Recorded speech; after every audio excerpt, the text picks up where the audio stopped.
할렐루야 반갑습니다 여러분. 계속해서 말씀을 나눕니다. 여호수아서 21장 1절에서 2절까지 말씀 개역 개정을 한번 살펴봅니다. 그때의 레위 사람의 족장들이 제사장 엘르아살과 눈의 아들 여호수아와 이스라엘 자손의 지파 족장들에게 나와 가나안 땅 실로에서 그들에게 말하 이르되 여호와께서 모세에게 명령하사 우리가 거주할 성읍들과 우리 가축을 위해 그 목초지들을 우리에게 주라 하셨나이다 하며 함께 볼 개역 개정 구절 몇 살펴보겠습니다. 요한복음 15장 7절 너희가 내 안에 거하고 내 말이 너희 안에 거하면 무엇이든지 원하는 대로 구하라 그리하면 이루리라.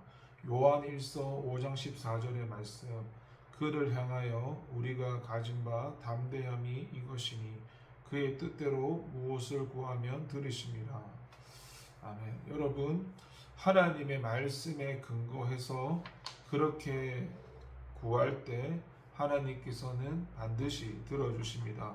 1절과 2절에서 레위 지파의 족장들은 그 당시 토지를 분배하는 이 책임자였던 제사장 엘르아살과 여호수아와 각 지파의 족장들 앞에 나와왔습니다. 그리고 하나님께서 모세를 통해 하셨던 말씀을 상기시키시면서 그들이 거주할 성읍과 가축을 먹일 들판을 달라고 요구하였습니다. 사실 그들이 이러한 요구를 하기 전 다른 모든 지파에게는 이미 기업이 주어져 있었습니다. 그리고 부지 중에 살인한 자들이 피할 수 있는 6개의 도피성도 선정한 상태였습니다. 그럼에도 자신들의 몫에 대해서 전혀 언급이 없자 그들은 하나님의 말씀에 근거하여 자신들이 거할 성읍을 요구한 것입니다. 사실 레위 지파 사람들에게도 거주할 성읍이 필요했습니다. 또한 그들이 기르고 있는 가축들을 먹일 수 있는 들판도 필요했습니다.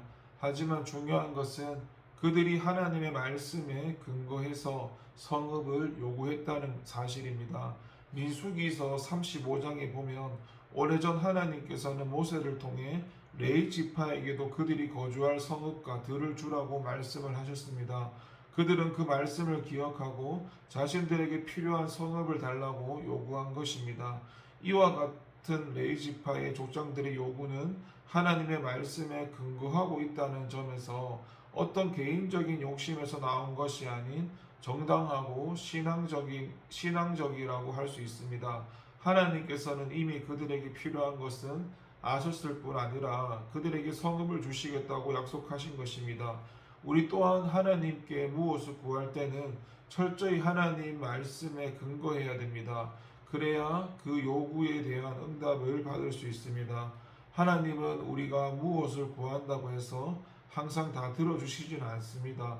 하나님은 인간적인 욕심이나 세속적인 목적을 가지고 구하면 그것을 거절하십니다. 그러나 하나님은 우리가 말씀에 근거해서 구할 때 그것을 다 들어주십니다. 다 들어주실 뿐만 아니라 그 일로 매우 흐뭇해 하십니다.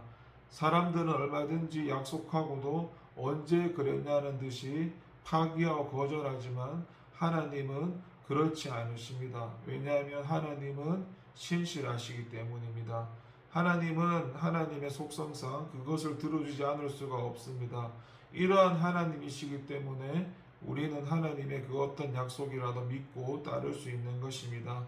여러분, 하나님께서 여러분에게 약속하신 것을 아직도 받지 못한 것이 있습니까?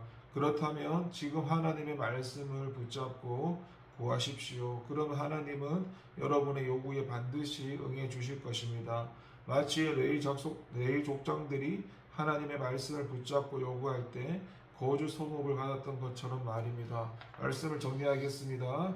우리는 사람을 믿어서도 안 되고 우리가 믿어야 될 것은 하나님과 하나님 말씀뿐이고 우리가 하나님께 기도하고 구하는 것도 그 하나님의 말씀에 그 하나님의 뜻에 근거해서 그렇게 하나님께 뜻을 구하며 나갈 때 하나님께서 반드시 응답해 주시며 이뤄 나가실 것입니다. 기도하겠습니다. 하나님 아버지 감사합니다. 오늘 하루를 살아도 하나님의 다스림을 받고 하나님의 말씀이 우리의 삶에 이루어질 수 있도록 주님 말씀에 순종하고 걸어가고 달려갈 수 있도록 그 하나님의 말씀이 우리에게 실제적으로 체험되고 경험되어질 수 있도록 하나님 역사해 주시옵소서. 주님 말씀하면 순종하고 따라 나가는 저희가 되게 하옵소서. 감사드리고 예수님의 이름으로 기도합니다. 아멘.